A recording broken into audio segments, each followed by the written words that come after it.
వెన్నెల ఉదయాన్నే లెగిచి దేవుడి గుడిలో పూజ చేసుకొని బయటికి హారతి తీసుకొని వస్తూ ఉంటుంది. అది చూడగానే అక్కడ ఉన్న వాళ్ళందరూ అయితే ఒక్కసారిగా షాక్ అయిపోతూ ఉంటారు. ఇదేంటి ఇలా వస్తుంది అని చెప్పేసైతే నాగమ్మ అనుకుంటూ ఉంటుంది. ఇంతలో హారతి పళ్ళాన్ని తీసుకొని వచ్చి పెద్దత్తయ్య హారతి తీసుకోండి అని చెప్పేసైతే అంటూ ఉంటుంది. ఆ మాటలు వినగానే అక్కడ ఉన్న నాగమ్మ అయితే ఒక్కసారిగా షాక్ అయిపోయి అక్కడ ఉన్న వెన్నెలని చూస్తూ ఉండిపోతుంది. ఏంటత్తయ్య అలా చూస్తున్నారు? మీకే చెప్తుంది హారతి తీసుకోండి అని చెప్పేసైతే అంటూ ఉంటుంది. ఇంతలో అక్కడ ఉన్న నాగమ్మ మాత్రం ఏంటే నాటకాలు ఆడుతున్నావా ఏంటా అని చెప్పేసైతే అడుగుతూ ఉంటుంది.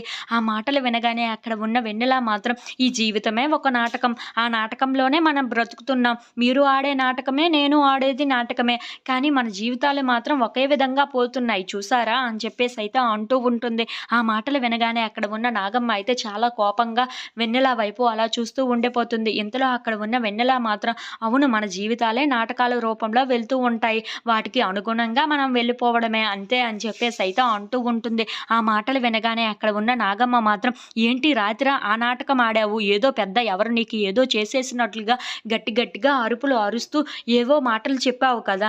ఇప్పుడేమో ఇలా ఉదయాన్నే లెగిచి పూజ చేసుకొని వచ్చావు. నాకేంటో అర్థం కావటం లేదు అని చెప్పేసైతే అంటూ ఉంటుంది. ఇంతలో అక్కడ ఉన్న వెన్నెల మాత్రం సాంప్రదాయబద్ధకంగా పూజ చేసుకొని వచ్చి హారతి తీసుకోమంటే ఈ మాటలన్నీ అంటున్నారేంటి అత్తయ్య అని చెప్పేసైతే అంటూ ఉంటుంది. ఇంతలో అక్కడ ఉన్న నాగమ్మ మాత్రం నువ్వు చేసే పనులు అలా ఉన్నాయి మరి అని చెప్పేసైతే అంటూ ఉంటుంది. ఇంతలో అక్కడ ఉన్న వెన్నెల మాత్రం మీరు అవునన్నా కాదన్నా, నేను అవునన్నా కాదన్నా సరే ఇప్పుడు నా మెడలో ఒక తాళి పడింది కదా! అదిగో ఆయనే ఉన్నారు కదా! ఆయన కట్టారు కదా! ఇప్పుడు నేను ఒప్పుకున్నా, ఒప్పుకోపోయినా అతనే నా భర్త అవుతాడు కదా! అని చెప్పేసైతే మాట్లాడుతూ ఉంటుంది. తన మాటలకి అయితే అక్కడ ఉన్న వాళ్ళందరూ అయితే ఒక్కసారిగా షాక్ అయిపోయి వెన్నెల వైపు చూస్తూ ఉండిపోతారు.